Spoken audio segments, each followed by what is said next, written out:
Good morning student, welcome to my YouTube channel Talent Education Point online classes. मैं वीरेंद्र सिंह आपका इस YouTube channel पे स्वागत करता हूँ। ईश्वर से प्रार्थना करता हूँ कि संसार में फैली भयंकर बीमारी कोरोना से आप सब सुरक्षित होंगे, स्वस्थ होंगे, सोशल डिस्टेंसिंग एवं लॉकडाउन का तहे दिल से पालन कर रहे होंगे। इन्हीं सब बातों के साथ हम आज शुरू करने जा रहे हैं। जो आपकी +2 कक्षा की पोएम है उसे हम डिस्कस करने वाले हैं। ब्रीफ स्केच समझेंगे, उसके बाद हम उसे लाइन टू लाइन समझेंगे। जिस पोएम का नाम है आपका an elementary school classroom in a slum, ये आपकी पोएम है। जैसे कि मैं आपको शुरू से बताते आ रहा हूं कि सबसे पहले हमें पोएम का टाइटल क्लियर होना चाहिए। अगर पोएम का टाइटल क्लियर होता है तो हम पोएट द्वारा कही जाने वाली कॉन्सेप्ट या बात को आसानी से समझ सकते हैं। जैसे कि हम इस टाइटल में देखें, दो आर्टिकल्स का प्रयोग किया गया है, ए और एन का, जिनका दोनों का मतलब एक होता है। ठीक है, एक स्लम का मतलब होता है झुग्गी झोपड़ी, झुग्गी झोपड़ी में इन का मतलब होता है में। क्लासरूम आप सबको मालूम है, आप स्कूल में कहाँ बैठते हैं, क्लास में बैठते हैं, तो जिसको कक्षा बोला जाता है। स्कूल एलिमेंट्री क्या होता है, जो प्राइमरी स्कूल्स होते हैं, जो प्राथमिक विद्यालय होते हैं छोटी कक्षाओं के, उनको एलिमेंट्री बोला जाता है। इसे आप बता सकते हो एक प्राथमिक स्कूल। ठीक है, तो यहाँ पे इस पोएम में बेटा एक हमें क्या बताया गया है, क्या भाव है कवि के कहने का, एक स्कूल का उल्लेख किया गया है जो कैसा है, एलिमेंट्री स्कूल है, प्राथमिक विद्यालय है। ठीक है, उस विद्यालय की प्राथमिक स्कूल की जो कक्षा है और उसका उल्लेख इस पोएम में किया गया है। और ये स्कूल कहाँ पे है, एक झुग्गी झोपड़ी के क्षेत्र में है। इस पोएम में हमें बताया गया है कि इस कक्षा के विद्यार्थियों की, छात्र छात्राओं की क्या अवस्था है, किन किन समस्याओं का उन्हें सामना करना पड़ता है। इसमें बताया गया है कि इन बच्चों के जो चेहरे हैं वो दूर से आती समुद्र की लहरों के समान है। जो बच्चों के बाल हैं वो खेतों में जो खरपतवार होती है, जिसको वीड्स बोला जाता है।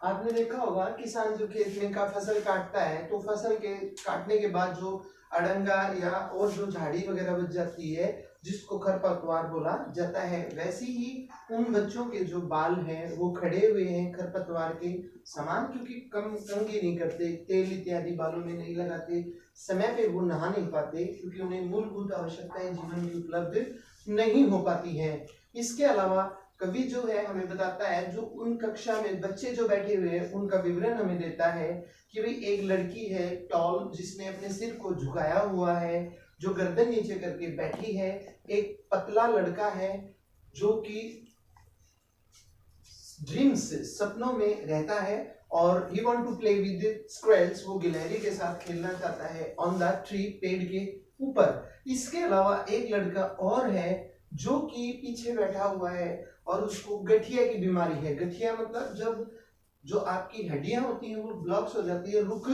जाती हैं, जिसको गठिया बोला जाता है। उस बीमारी से वो लड़का पीड़ित है जो कक्षा में बैठा हुआ है, और वो बीमारी उसे उसके पिता से प्राप्त हुई है, मतलब उसके पिता भी उसी बीमारी से ग्रस्त थे।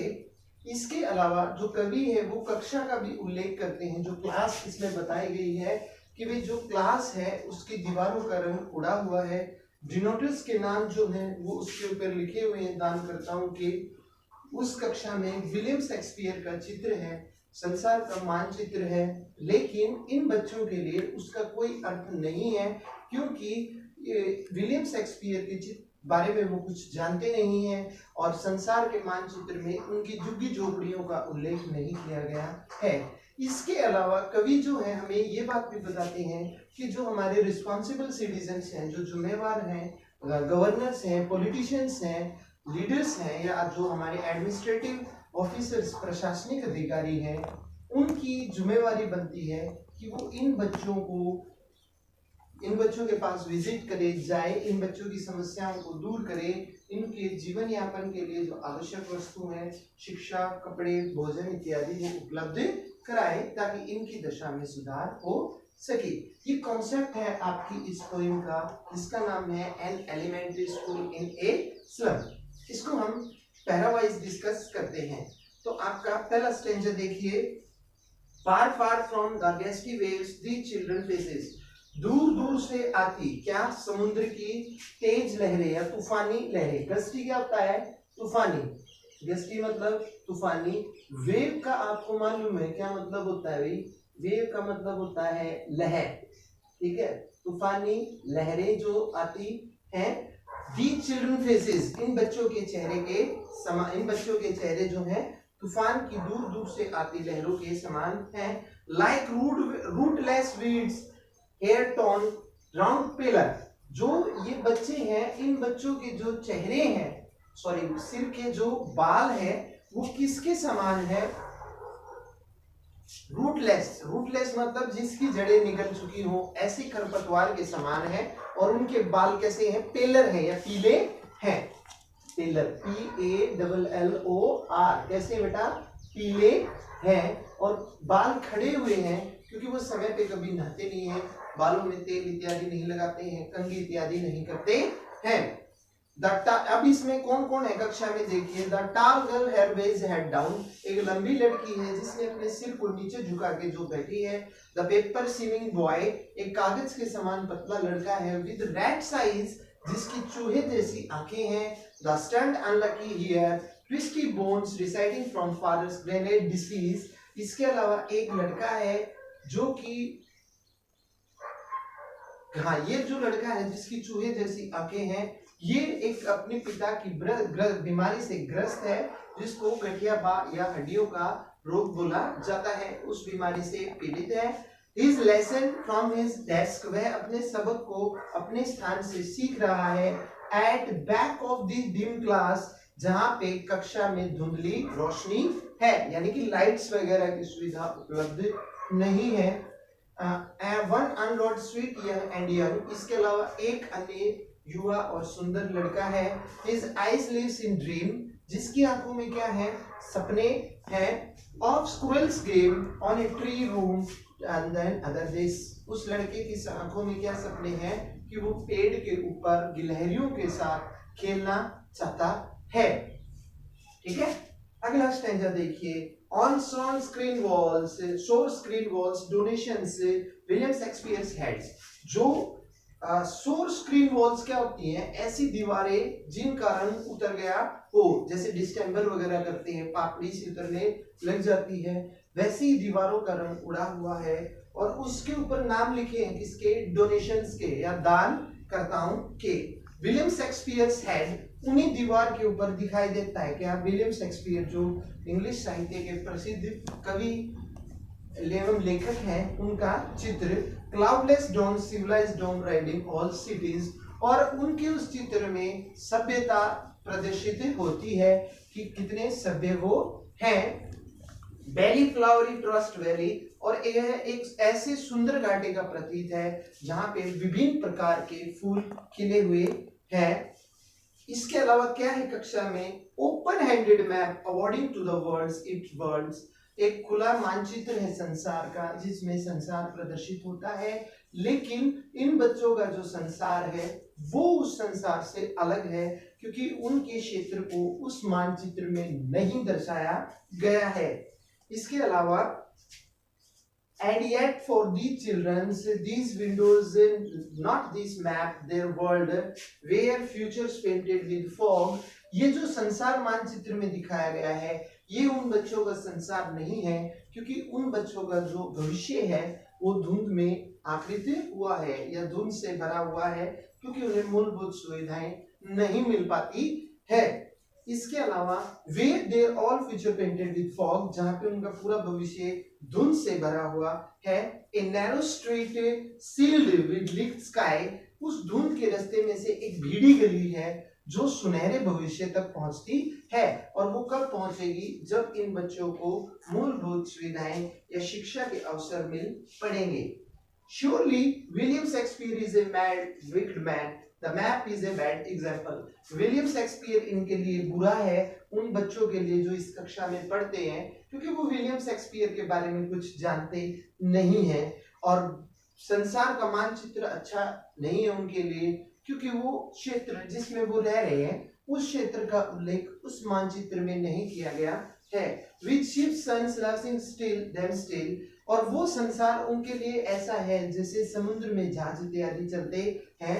For life slowly turned scrambled holes, वो एक सुराग के समान है जिस संसार को वो देख रहे हैं, केवल उसकी परिकल्पना कर सकते हैं, क्योंकि from the endless fog nights, जो ये बच्चे हैं इनका जो भविष्य है वो एक ऐसी धुंध भरी रात के समान है जिसका कभी अंत नहीं हो सकता है। On their slags heap their children's, और मुसीबतों का ढेर है, संकटों का या समस्याओं का ढेर है इन बच्चों के सामने।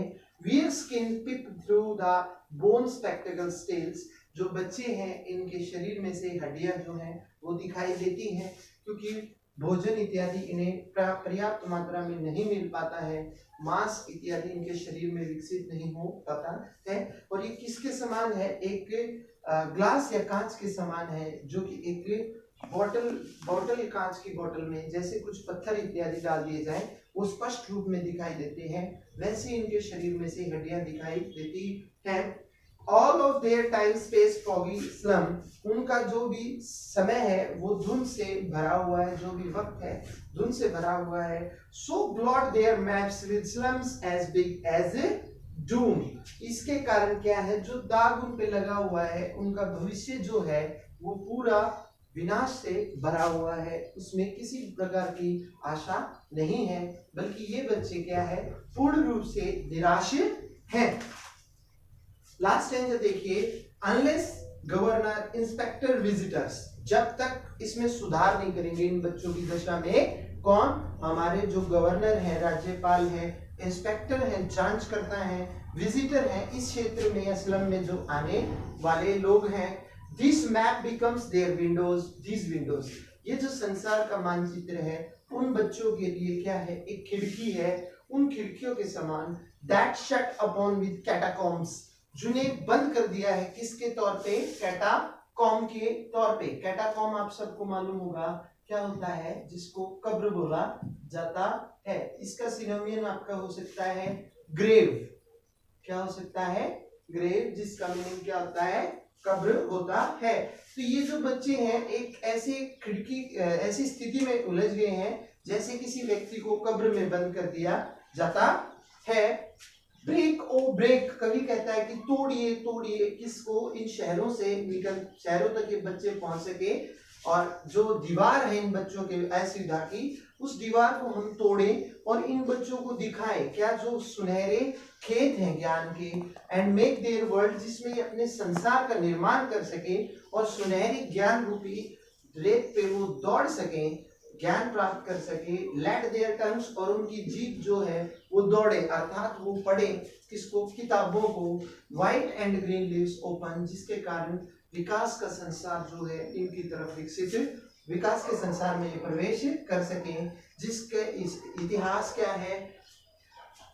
हिस्ट्री देयर लैंग्वेज इज सन, जहाँ पे इतिहास है और जिसकी भाषा क्या है? सूर्य है। तो कहने का क्या मतलब है कि कवि हमें ये दर्शाता है कि हमें इन बच्चों की दशा में सुधार करना चाहिए। अर्थात आपसे कोई गरीब बच्चा मिलता है तो आपको उसका मजाक नहीं उड़ाना चाहिए, जितना संभव हो सके आपको उसकी मदद करनी चाहिए, क्योंकि उसकी भी कुछ व्यवस्थाएं हो सकती हैं। इन्हीं सब चीजों के बातों के साथ मैं उम्मीद करता हूं कि जो हमने ये पोएम डिस्कस की है, an elementary school classroom in slum, ये आपको डिटेल में समझ में आई होगी। यदि आपको कोई त्रुटि या कमी लगी होगी तो आप इसे कमेंट बॉक्स में डालेंगे, अपने व्यूज सामने रखेंगे ताकि भविष्य में उनमें सुधार हो सके। और अगर आपको पसंद आया होगा तो आप इसे लाइक करेंगे, शेयर करेंगे। इन्हीं सब बातों के साथ जय हिंद, जय भारत।